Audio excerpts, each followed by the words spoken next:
Welcome to the Focus on Why podcast. I'm Amy Rowlandson and I ask my guests one simple question. Why? Focusing on the importance of why, I share with you the relatable, uplifting and inspiring conversations I have with people from all walks of life. This podcast will encourage you to focus on your why to enable and empower you to achieve the success you desire. Have a purpose, have a plan, focus on why. Before we start, I would like to draw your attention to my weekly email newsletter, Friday Focus. Each Friday, I focus on one topic with one action arising.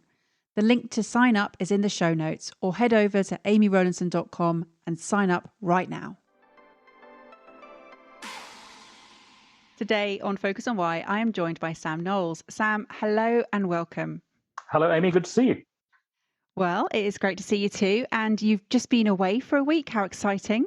I have been away for a week, and I've been away in, well, I wouldn't call it monastic isolation. That would be unfair.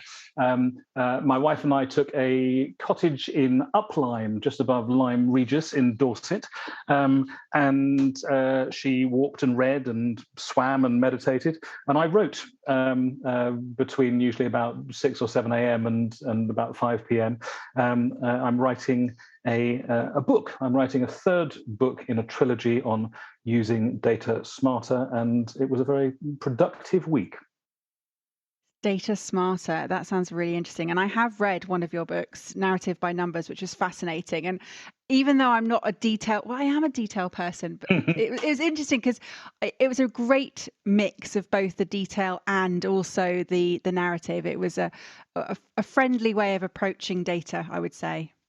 You're very kind to say so. I mean, I was badly taught mathematics at school. I always like to say that there were more animal noises than algebra in the 5th out of 6 sets for my O-level mathematics, and I therefore knee-jerked at school and university into what I could do. Which was, well, it was classics. It was Latin and Greek and ancient history, and there was where I fell in love with story and storytelling and story structure, and then sort of fell into a career in public relations for about 25 years, but only came back to data much later when I went back to school and studied psychology. So I start from the position of having been a maths phobic, and then having realized that actually statistics was quite an interesting and useful tool, and then blended those two things together. And I love the way you described that you keep falling into things. You said you fell in love with storytelling and then you fell into a career with PR. What's this about falling into things? Well, that's a very very nice observation. I remember it was in 1990. 92, 93. I was working in public relations, and there was a very prestigious recruitment consultant who I was sent to go and see. And I'd worked in a couple of agencies, and then I took a job in, it was a rather pompously titled job for a 25-year-old, as Director of Public Affairs for a drinks industry, the conscience of the drinks industry, a group called the Portman Group. They still exist, I think. They have a rather different role these days. They existed to promote sensible drinking, and well, what they really existed to do was to prevent governments regulating against the drinks industry. But they were a social aspects organisation. Anyway, this lovely, now retired, sadly dead actually, recruitment consultant, Barry Eagleston, looked at my CV and said, you can't do this at this stage in your career. You're bouncing from pillar to post. And I said, well, it depends on how you look at story. Stories tend to be told after things have happened, and they can be told in a very present way, and they can be told in the present tense, indeed, throughout. And if you think of your favorite authors or box sets or whatever it might be that you get pleasure from, we use literature and entertainment to help us navigate the world. If you start at the point with kind of narrator's foresight or hindsight, everything can make sense. I can make perfect sense to you out of a career that was 12 years working in communications agencies, then going back to school, studying psychology, joining those two together and creating a consultancy. It makes sense from here. But actually that journey and that being alive to seizing the opportunities that present themselves, which they might be blind alleys or they might be brilliant. I suppose because I have always been some form of storyteller or another, I often see the choices we make, the sliding doors moments, as being kind of chance hazard. You could go one way or the other, or there are multiple ways you could go. And it's only in retrospect when people say, what do you do and why, what gets you out of bed, what's your passion, what do you do, you can then say, well, I did a bit of this and then I did a bit of that and then I blended them together. But I think there's an awful lot of chance and sliding doors moments. And, I might not have got into Sussex to do a master's in psychology, and I might have ended up carrying on promoting Barbie, which I was doing before I did that. So who knows? But I do think that there's a glorious set of accidents, in a good way, waiting to happen, that you can either seize upon or ignore. And I do. My dad was kind of influential in my life. He was 59 when I was born. I was the seventh of his 7 children from 5 wives. I didn't have a schema of a man working, although he was very industrious until he died when I was 21. But he was very industrious. But he was industrious as a glass engraver and a calligrapher. And I never tried to emulate that at all. So I didn't have a schema of what it meant to be a man who worked or a person who worked, but a particular father-son thing. So I kind of bounced around for a long time. And it was only on actually becoming self-determining about 8 years ago that I really found a sense of purpose and a sense of why, and that's why I'm so excited to talk to you, because I didn't have it until then. I didn't really enjoy work until then. Brilliant. What I love, Sam, listening to you, we're talking about falling into the career and falling in love with storytelling, is then you then use these fabulous phrases about bouncing pillar to post, and whether that was somebody else's phrase or not, but using it and to articulate how you have, with hindsight, been able to see a thread, which is great. And I'm sure at the point of time where we are in our lives, it's easy to do that. But when we're living it in that present moment, you don't see that thread. It's not a tangible something that you can hold on to and guide yourself through. So what changed 8 years ago for you now to have this clearer thread that's visible to you now? That's a really good question. So I was doing an impossible job. I was working in a very smart communications agency, American communications agency, and I was asked, and I was at that time what agencies call a strategic planner. So I was somebody who could look at data, make sense of data, do the where's Wally, or because it was an American agency, the where's Waldo bit, surface and articulate genuine insights, and then use those to help all sorts of organizations, particularly working in the pharma space, but all sorts of organizations, to make sense of their patients, their customers, those that they're seeking to influence. That was what I did. And I thought I'd come home. I thought I'd found an agency that took the skills that I had developed and liked doing, liked using. I thought I'd found somewhere that was brilliant. I was then asked by my boss, who was based in California. I've worked for many years for American companies with American clients, and East Coast or Central Time, no problem, 5 or 6 hours difference. But California time, 7 or 8 hours difference, particularly because my boss was one of those guys who would drop his kids on the way on the 1.5 hour drive and get into the office about 11. I was ready to go to bed or stop working by then. Anyway, that's a minor thing. The impossible job was, what he said, we have received a request for a proposal for one of the biggest consumer goods companies in the world, to make a new social listening platform for them. And I said, yeah, great, that sounds interesting. Not really I'm not a software engineer, I'm not a project. He said, no, but we've decided that you're the person who's going to lead this proposal. And I thought, great. So I'm doing a job I love, and you're now turning me into something that I'm not. I said, tell me what I need to do. He said, well, we've received all of the documentation. And I opened the documentation, and there was an RFP, request for proposals, that was 3,000 lines deep. And it had questions like, what is your policy on personally identifiable information? Brackets, minimum 2,000 characters, not maximum.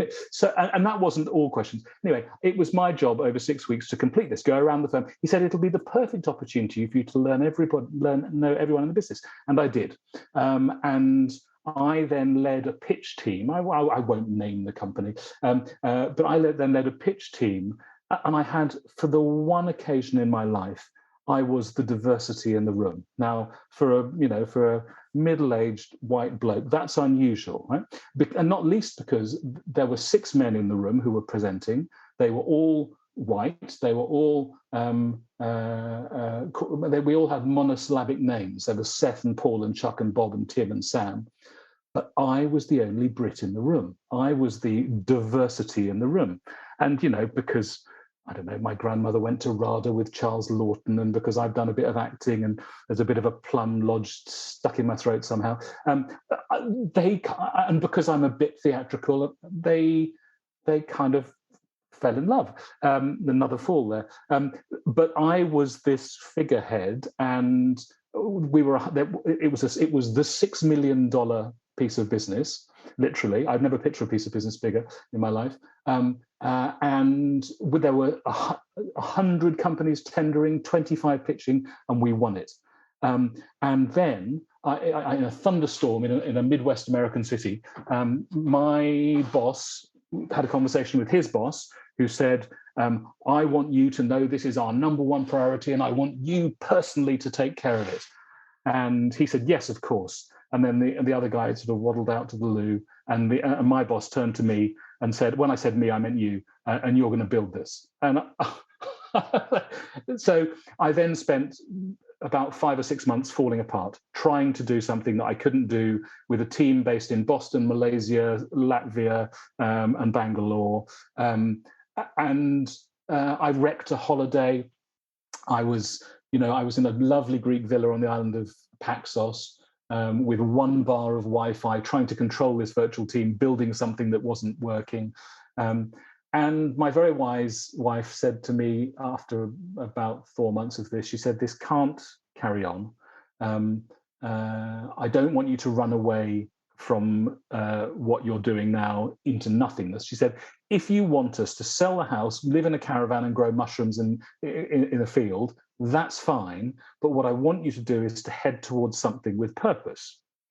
And she said, spoiler alert, I have been suggesting that you might want to create a small, high-value, she didn't use quite these words, but a small, high-value consultancy doing the things that you love and not doing the things you don't love, like trying to be a software engineer or giving performance reviews to 30 people whose names you can't remember until the night before. And I said, oh, do you think anyone would want? And I cried when she said this. And in fact, I cried a tear onto the waiter who was in a pub who was putting the food down. And I think he thought I spat on him, but it was a tear. It was a horizontal tear of joy. I said, do you think anybody would want this? Anyway, I resigned on the Monday and then spent the next 12 weeks building a proposition and turning my previous employers into a foundational client, as so many people always do, only to move on after a while. And that was 8 years ago. God, it's 8 years ago. 8 years ago, I only had about 5 weeks' notice to go, and built something. And I kind of thought, well, what do I do, and what can I bring? And it was around strategic planning, the use of data, help. It's kind of coalesced, the narrative has got stronger and simpler over the years. But I mean, you pin me against a wall at a cocktail party and say, what do you do? That wouldn't be my recommendation for the first question. My recommendation would be something like, what makes you shine, or something else. But I'm a data storyteller. I help companies make smarter use, or not just companies. I mean, I've worked with government departments, charities, universities, but mostly business to businesses, helping organizations make smarter use of data, because there's a lot of it about. And just because I happen to have this sort of roller coaster career and roller coaster education, educational history, I know how to do it, and I've got some shortcuts, and I can help them be more persuasive and clearer and simpler. And that's highly valued. Nobody has a line in their budget for it, let me tell you, which is good, because that means I'm not generally contesting business. But once I kind of, ask questions of people and tell me what your pain is, your specific pain around how you use data, then we will develop ways of solving that pain. And people like having pain removed. It's a joy. So that's the pivotal point. Was an impossible job. I was probably the wrong age, the wrong gender, the wrong expertise to have I wasn't a founder of a PR agency or a communications agency, and I was increasingly finding it difficult to find businesses that thought that it was worth paying for the smarts, the consultancies. So I just made my own, and that's nearly 8 years ago, and this will have been the best year yet. So it's all right. Fantastic. And again, there was such an incredible use of language in the articulation of sharing your journey there. And it really is, you can tell that you are a storyteller at heart, and that it will come through in whatever you're sharing. It was interesting that of being turned into someone you're not, and pushing against it, yet also being pulled along that journey through someone else's. And there was excitement there. You could hear that there was excitement in that it was the biggest pitch that you'd ever gone for. So there was probably a bit of ego play there that was like, yes, I'm going to do this even if it's not me, just because if you can achieve it, wow, what a fantastic job. Falling apart over 6 months, again, there's the fall, different type of fall this time. Your wife spotted something that you couldn't see. Was it there, or could you not see it? Oh, it was definitely there. It was definitely there. But I've never, ever for one. I mean, partly. I'm not blaming my dad. I love my dad dearly, dearly, dearly. But there were two things. One was I couldn't read fiction from the age of 12 till he died at 21, because he was so well read. He used to say, "Oh, you should read this. Haven't you read that? You should read this." And I would just feel so intimidated I couldn't do it. But the other was an accident of chronology and birth, that I just didn't have this schema for work. But I've never thought myself to be an entrepreneur. I mean, I don't think I'm an entrepreneur now. I run a micro consultancy of 3 people, but I wouldn't call myself an entrepreneur. When I've been on entrepreneur acceleration schemes, and I feel like a kind of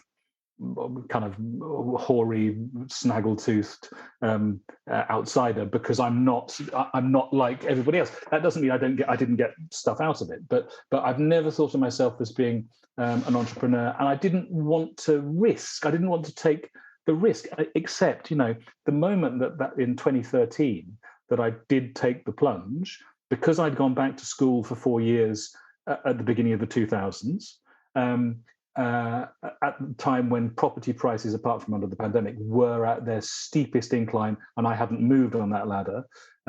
Here I am, saddled with, in a partnership, but here we are saddled with a big mortgage, and a young family, and I didn't. But actually, paradoxically, that was the moment at which there was this joy of leaping and free falling and seeing what would stick. I mean, by the end of the first week of having resigned, even though I wasn't doing any work, I had commitments for 4.5 days a week for the first 6 months of 2014.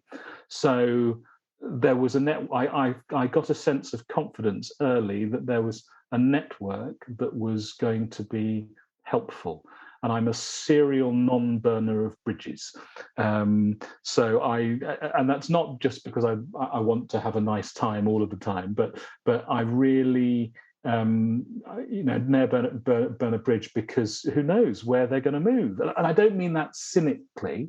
I mean, it's fun to work with people again who you've liked working with, and so this non-burning, I think this serial. I'm also slightly a pathological connector in the Malcolm Gladwell sense, tipping point Malcolm Gladwell sense. So I love putting people together. Putting a greengrocer and a photographer together that leads to a book that leads to a chain of 100 restaurants. That's nothing to do with me, and I don't get any payback. But you've done that, and then suddenly something else happens. It's exciting to be a catalyst, and so I felt quite confident going into the year one with literally no savings. I mean, no savings, big mortgage, family responsibilities, but it was all right. Turned out all right in the end. Fabulous. Well, it's clear that it makes you shine. I can see how, if somebody asked you a question at a dinner party you mentioned earlier, what do you do? And you answered, I'm a data storyteller, they might shut down. However, if they asked the question, what makes you shine? And you said the same answer with an illustration, it would take it into a different space. I mean, it's not a dirty phrase at all, and indeed there are lots of people that are coming out as, and it's nothing to do with me. It's a zeitgeisty thing, I guess. There's data and there's story, and these things haven't been brought together. I mean, I do think that with the first book, I really hit a nerve. And there are loads and loads of people, consultants and training courses and books that are about data storytelling, but mostly they're about data visualization. Almost entirely there are loads about storytelling, and a lot of them say, they hold their nose at data. Well, I just happen to have this chaotic, set of degrees. I am the 3 degrees. I have this chaotic set of degrees that allows me to do both.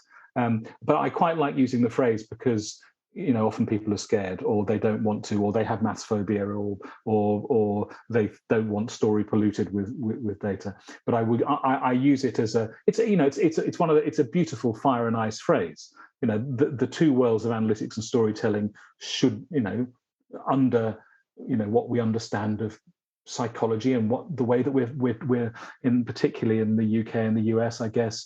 But more broadly, education forces us down to be one thing or another. Well, the world has moved on, and actually, we need to have. I think everybody in the knowledge economy needs to be able, if they don't crunch the data themselves, they need to have access to support that enables them to make sense of data, because there's a lot of it about, and it can tell us really interesting things that allow us to focus in one way or another. So, yeah, I agree that phrase. Can be a turnoff, but I don't tend to let it last very long being a turnoff. No, I love it. So with the evolution, as you just said, about the knowledge economy, would you say we're in the knowledge age, or would you say we're in a purpose age, or neither? That's very interesting. Probably a bit of both. Let's try and make a kind of hybrid chimera out of knowledge and purpose. I was writing all of last week. I managed to my view about my dear clients' work is that they're like planes, and we live quite near Gatwick, so you want to make sure they're not all landing at the same time, and you need to kind of keep them in the air. And I managed to carve out this time, letting retained and project clients know that there would be no time. And actually, what's great is that when you've worked with people for a while. And you're in the book business, and they will often turn up there, or case studies will turn up. They're quite excited and they're prepared to indulge. Anyway, so I was writing and working and thinking about lots of different things. And so I've written the one book on data storytelling, another book on insight, which again is all around how you use data for insight. And I was struggling for the third, and there's a reason for my saying this. I went on a webinar last year that was run by the Financial Times and McKinsey, who run a Business Book of the Year competition. I hasten to say, my books have never been long listed, let alone shortlisted. entered but never long or shortlisted. It's a rather special prize. Anyway, the Andrew Hill, who is a business correspondent on the Financial Times, and there was a stellar cast of agents and authors and academics. And they said, and so it was the beginning of the pandemic, or it was 2 months into the pandemic. And the question was, so what are books that are going to be submitted this time next year going to be about? And there was a lot about hybrid, and there was a lot about remote, and they said, and the final question was, and what will the books not be about? And they said, all of them said purpose. No, we've had enough of that. We don't need purpose. And I was toying at the time, and it wasn't sufficiently data involved. I mean, one of the things that I do, working with collaborators, particularly who work in the internal communications space, and you'll see why in a second. One thing that I do quite often is to help companies to surface and articulate what their purpose might be. And I will do an in-depth analysis of the way they talk. So I'm quite a language nerd. I'll look at the frequency of different types of words, of the relative weight of verbs and adjectives and nouns for action and emotion and fact. They're almost always dominated by nouns. Almost every business is just a tidal wave of nouns, no emotion and very little action. So we'll do that. We'll interview people. So I've got there's a purpose product that I've got in my back pocket, and I'm very proud to say that one project that I ran with a collaborator last year has won 5 awards in the course of this year, working with a business called Crown Worldwide, who are a big logistics, but they move people and stuff around the world, fine wine and art and people and businesses and families. Anyway, so I work in this space a bit, the purpose space. I've been inspired by Sinek. I've watched Start With Why a gazillion times, and I use it as a workshop exercise. And I love the root cause analysis, the 5 whys that came from out of the founder of Toyota, the why. I very, very.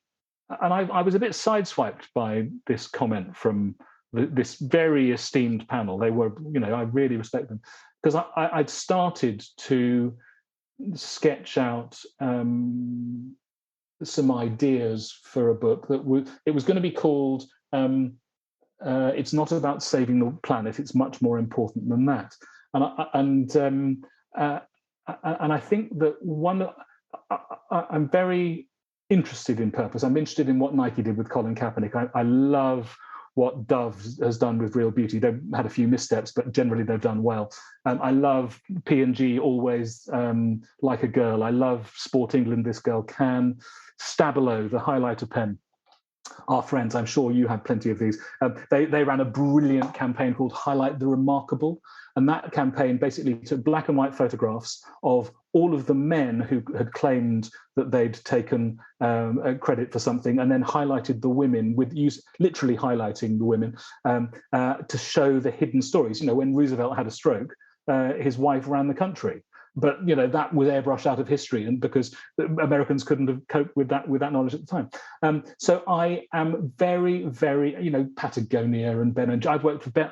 I worked in before Ben and Jerry's was bought by Unilever in 2000. For 6 years, I worked in a small PR company that was Ben and Jerry's office. I love the stuff that they do. I've done a lot of work, but I do think that. There's good purpose and bad purpose, and there's greenwashing and there's purpose washing, and there's, it's fascinating to see what's happening in the morning that we're talking. Is it the first day of the COP 26? There's some really brilliant guerrilla advertising going on in Glasgow, amazing posters about the big petrochemical companies. You wouldn't be surprised, but you stealing their iconography, using their typefaces, but actually telling a slightly different story. So I do think that my rather poor joke that my book was going to be called "It's Not About Saving the World; It's Much More Important Than That" I do think that purpose is really important, and I do think that it's massively important that individually, collectively, as communities, as society, as companies, these artificial constructs that surround our worlds, Companies don't exist. They're just there by agreement. I mean, they may exist legally, but they're just there by agreement. Countries don't exist. Look at the history, the way the maps are redrawn the whole time. But these constructs, I think it's important that we do have a sense of purpose. I read a book. This is my wise wife Saskia. This is her, proof that she knew that she had said this before. Just before I went back to school, and this was quite a big turning point because I did a full-time master's and doctorate down here in Sussex in 2004. Just before I went back, just before I made the decision, she gave me a book by a Norwegian philosopher whose name I have forgotten. Very thin, beautiful book called Work. And it basically talked about, it was the first real exposure 22 years ago that I had to this concept of purpose. And it basically said that we can't do nothing, we have to do something. And those people that do something with purpose are those that get more satisfaction. So I think that business has sloppily, in some cases, leapt on the purpose bandwagon and led to purpose, which has led to purpose washing and greenwashing. And when I say it's much more important than saving the planet, I mean that a business or an organization or an individual doesn't necessarily need to have, and this is very lazy on my part, millennial driven, we're going to save the planet, we're going to be Patagonia, we're going to be Ben & Jerry's. It doesn't need to have that. Harley Davidson, the purpose of Harley Davidson is to unleash the easy rider in every 48-year-old accountant. Well, that's amazing that it can do that. I mean, I don't think they ever express it quite like that, but that's why they're in business. So I think purpose is important. But I think you said, are we in knowledge? I mean, I think all sorts of organizations, businesses, universities, charities, governments, there is data out there that many of them are ignoring. I do think it is a knowledge economy. I always think it's slightly ironic. This is not a political point. I always think it's slightly ironic that the Brexit deal has nothing to do with the knowledge economy. It's just to do with trade and manufacture, and that's 20% of the economy. 80% of the British economy is the service industry, is finance, is communications, is what we do. So I do think we're in a knowledge age, although purpose is making more noise, perhaps. Yeah, I mean, I agree in pretty much everything you said. It was interesting because when you were talking about being a language nerd and you were identifying where people have little emotion versus no emotion versus little action. And then going back to the Financial Times McKinsey saying that they'd had enough of purpose, that was not what we wanted to see anymore. And was that linked to lack of emotion or lack of action? I think it was probably to do a bit more with not necessarily the greenwashing, but it got trendy. It got trendy in particular in ad land, and senior marketeers were whispered in the ear by big ad agencies. I mean, one of the things that I think is really, really important about, I'm not encouraging companies to trowel on the adjectives. I'm not saying you need to trip over yourselves, but when you strip out just adjectives, verbs, and nouns, businesses almost never use adjectives, and just upping them just a little bit, the usual ratio is 70% nouns, facts, data, statistics, 20% verbs, action, 10% adjectives. That's what I don't have a database of normative data, but I've done it 70 times. And that's what it typically falls into. The Princeton psychologist Daniel Kahneman, Mr. Thinking Fast and Slow, I heard him interviewed by the comedian David Baddiel about 10 years ago, just after the book came out. And it's a difficult read. If you've read it, I'm sure you know. Kahneman did admit in Methodist Central Hall in Victoria, he said, "I wish I'd had a better editor because it's about." But the work that he's done on these biases we have over the years with his long-term collaborator Amos Tversky, for which he won the Nobel Prize for Economics. He's a psychologist, but won the Nobel Prize for Economics. And he's the father of behavioral economics. The work that he's done on how we make decisions, that we make our decisions emotionally, using the intuitive reptilian limbic brain that we share with reptiles and birds and all other mammals. And that's where and how we make our decisions in a quick and dirty way, using this fast old bit of the brain that has no access to language, no access to data, no access to facts. But we make our decisions emotionally. We then, these brilliant, with our fantastic, the biggest, most impressive supercomputer in the world between our ears, we then use our grey and white matter, our frontal lobes in particular, our cortices, to justify the decisions. But we think in a completely different way. We think we are Homo economicus who rationalizes and decides this is what I'm going to do because. That's not how we make decisions. And when companies realize that, and not just companies, when organizations realize that, and then they think about how they talk, and when they think about how they could talk simpler, clearer, and with more emotion and humanity and empathy for those they're looking to influence, then they change the way they talk. And if they change the way they talk, there's very little time available for people, whether they're consumers or business to business customers. Very little time for them to invest in finding out. And if you blather on about how clever or smart or brilliant or all this data that shows how clever you are, you're going to put them off, and they'll just find your rival who don't do that, and you will shrink and they will grow. So going back to that comment in your pub where you were weeping on your waiter's hands, where your wonderful wise wife Saskia said you can't carry on like this and you need to do something that is heading towards something with purpose. Yep. How does that feel now that you're doing that? Marvelous, fantastic. Just great. It just feels fabulous. It's partly, I used to think, because I started to have a lot more fun, I wasn't fundamentally doing very, very different things. I wasn't running mad software teams all over the world.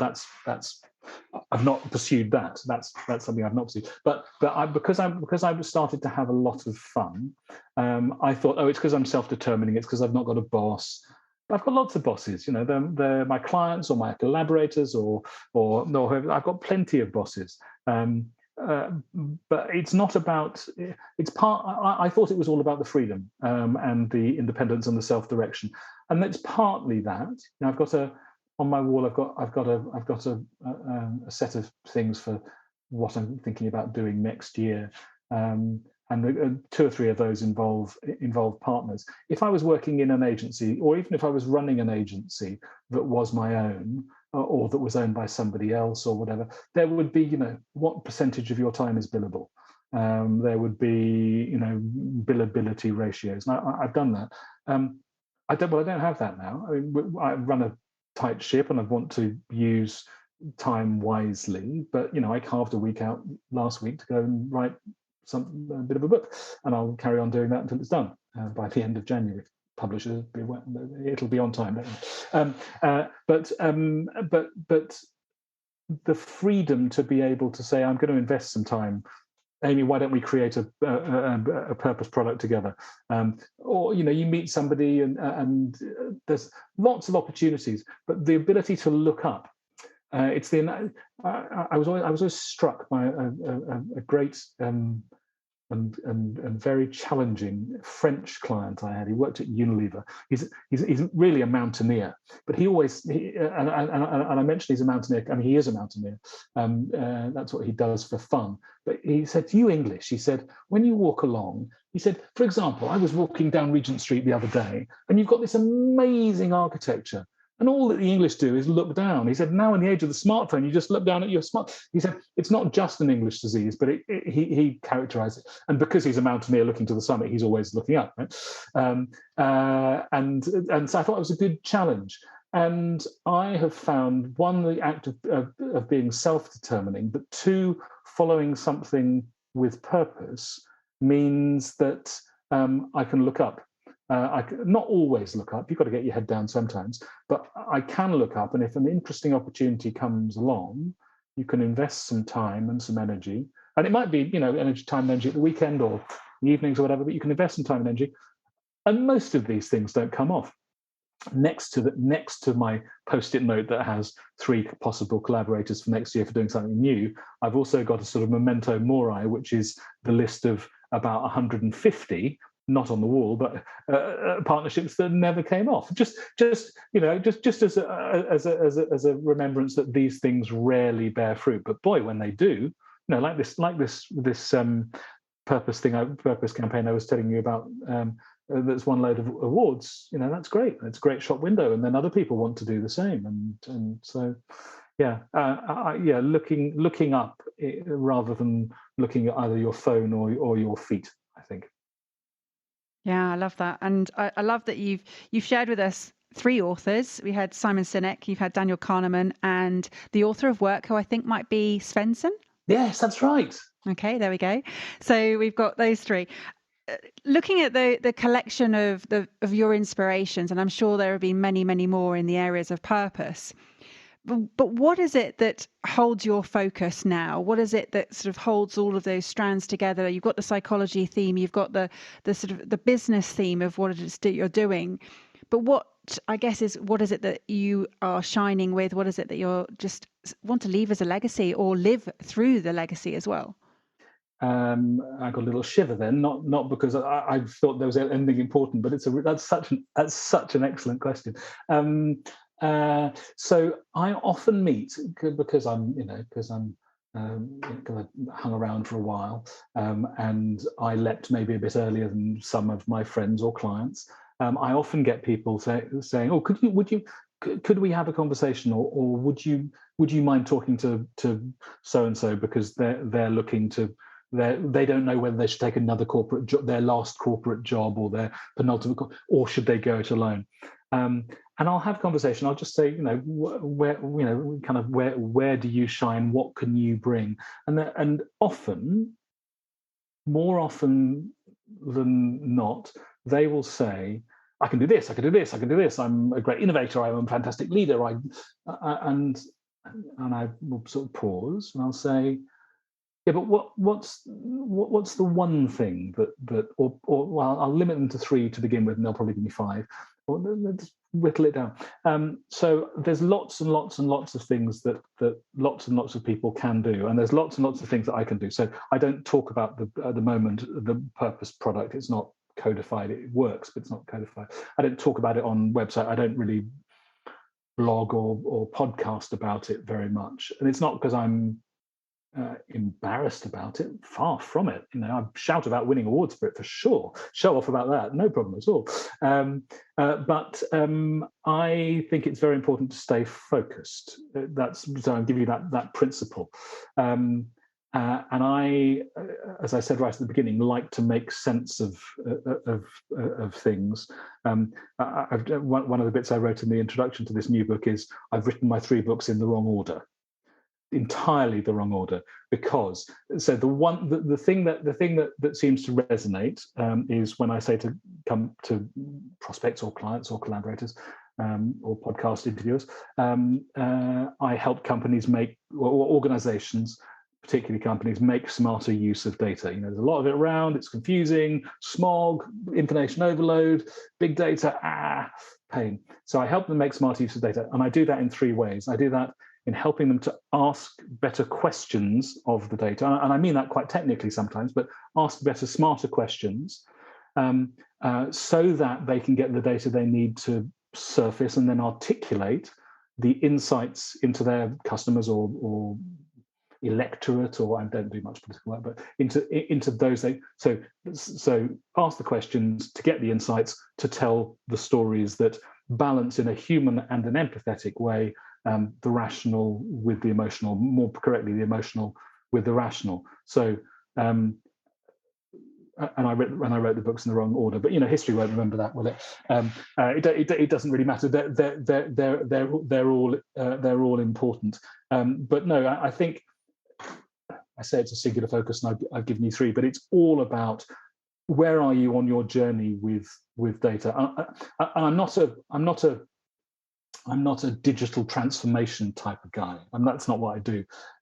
It's focused. Its end point is the stories they tell that can be clearer and more persuasive and less friction, and avoiding this thing, the curse of knowledge, and getting more symmetry in information between people who've got something to say or sell and people who've got something to hear or buy, getting more symmetry in that.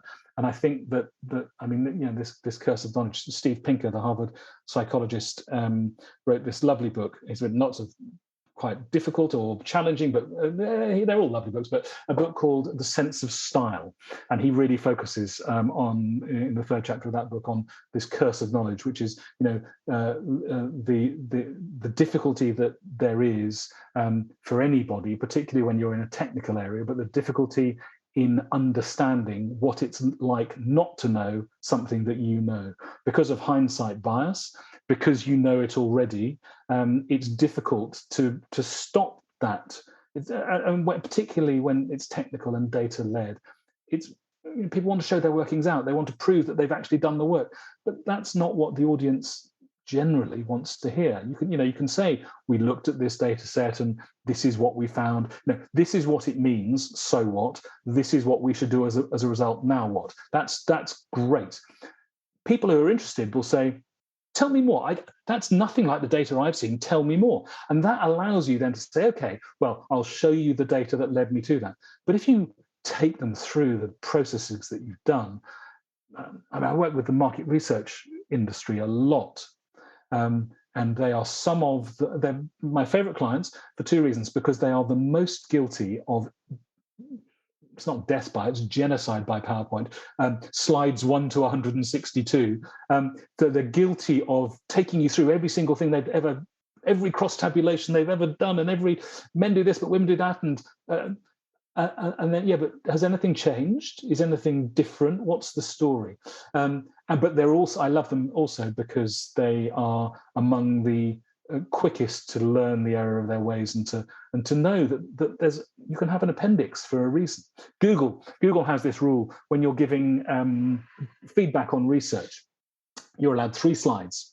You're allowed no smaller than 30 point on your slides. You are allowed one data point per slide, and you're allowed no more than 3 bullet points on the slide. They'd much rather have a picture, but that's the rule, and that really forces people to think what matters, and you can give hints to what matters, but it's mostly, and you've said lovely things about, and thank you, about this first book, Narrative by Numbers. Mostly, that is a book about humanity and empathy, and understanding what it's like to be receiving the story that you're telling.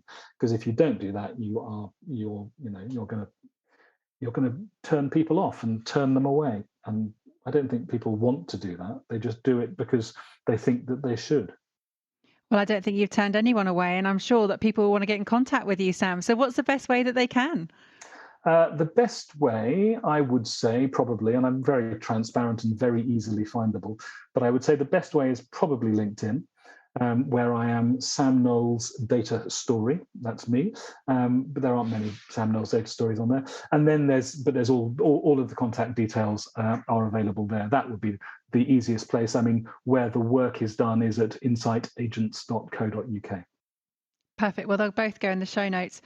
Sam, I've been taken on a journey today. I have definitely fallen in love with data storytelling, and I am really looking forward to reading your third book and going back and reading the Insights book as well, because I haven't picked up on that one yet. So I'm really looking forward to that. But yeah, I mean, you've taken us on a journey of humanity, of empathy, of clearly of purpose, but also of bringing together how we are surrounded by data and how to sort of filter that data into understanding and processing it into something that's relevant to each of us. I think as we are exposed to so much knowledge nowadays, it is that what do we take for granted? What do we have as bias, or what do we hold as bias? It's really interesting.